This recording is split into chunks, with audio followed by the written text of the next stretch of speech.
8 రోజుల పాటు కొనసాగాల్సిన మిషన్లో పాల్గొన్న సునీత విలియమ్స్, బుచ్ విల్మోర్ ఇద్దరు సాంకేతిక సమస్యల కారణంగా 9 నెలలకు పైగా స్పేస్ స్టేషన్లోనే గడపాల్సి వచ్చింది. మరి ఇంతకాలానికి వారికి అదనంగా ఏమైనా డబ్బులు ఇచ్చారా? ఈ ఇద్దరు ఎంత వేతనం అందుకున్నారనే ప్రశ్నలు చాలా మందిలో తలెత్తుతున్నాయి. ఇక్కడ ఒక విషయం గుర్తుపెట్టుకోవాల్సి ఉంటుంది. నాసా వ్యోమగాములు కూడా సాధారణ ప్రభుత్వ ఉద్యోగులే. వారి వేతనం ఫిక్స్డ్ గానే ఉంటుంది. అదనపు గంటలు పనిచేసినా ఎలాంటి అదనపు వేతనం ఉండదు. మాజీ నాసా వ్యోమగామి కెడీ కోల్మన్ ఈ విషయాన్ని స్పష్టం చేశారు.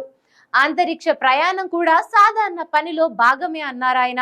ఇక ఐఎస్ఎస్ లో ఉన్న సమయంలో వ్యోమగాముల ఆహారం ఖర్చులను నాసానే భరిస్తుంది. సునీత విలియమ్స్, బుచ్ విల్మోర్లు GS-15 ఫెడరల్ ప్రభుత్వ ఉద్యోగుల జాబితాలోనే ఉన్నారు. ఈ GS-15 జాబితాలోని ఉద్యోగులు అమెరికాలోని అత్యధిక జీతం అందుకుంటున్న జాబితాలో వీరున్నారు. వీరికి బేసిక్ శాలరీ $1,25,133 నుంచి $1,62,672. అంటే భారత కరెన్సీలో 1,08,00,000 నుంచి 1,41,00,000 మధ్య ఉంటుంది. అయితే వీరు అంతరిక్షంలోకి వెళ్ళినా కూడా ఇదే స్థాయిలో జీతాన్ని చెల్లిస్తారట. ఉద్యోగుల పనుల నిమిత్తమే వారు అక్కడికి వెళ్లారు కాబట్టి భూమి మీద ఇచ్చినంతే ఇస్తారు.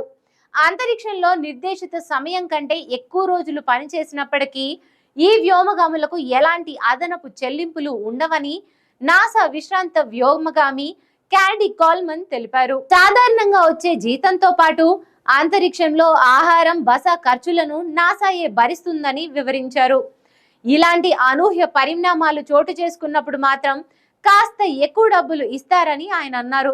అది కూడా చాలా తక్కువని, ముఖ్యంగా రోజుకు $4 మాత్రమే ఎక్కువ ఇచ్చే అవకాశం ఉందని చెప్పుకొచ్చారు. తాను 2010-11 మిషన్ లో భాగంగా 159 రోజుల పాటు అంతరిక్షంలో ఉన్నానని, అందుకు తనకు సాధారణంగా వచ్చే జీతం కంటే $636 మాత్రమే అధికంగా చెల్లించినట్లు చెప్పారు. ఈ లెక్కన సునీత విలియమ్స్, బుచ్ విల్మోర్లకు గాను 9 నెలలకు $1,100 అంటే భారత కరెన్సీలో 1,00,000 మాత్రమే అదనంగా పొందే అవకాశం ఉందని తెలుస్తోంది. అయితే ఈ ఇద్దరు వ్యోమగాములు అంతరిక్షంలో చిక్కుపోయారని నాసా చెప్పలేదు. 9 నెలలు వారు అంతరిక్షంలోనే ఉన్నప్పటికీ ISS లోనే సాధారణంగా విధులు నిర్వహిస్తున్నారంటూ స్పష్టం చేసింది నాసా.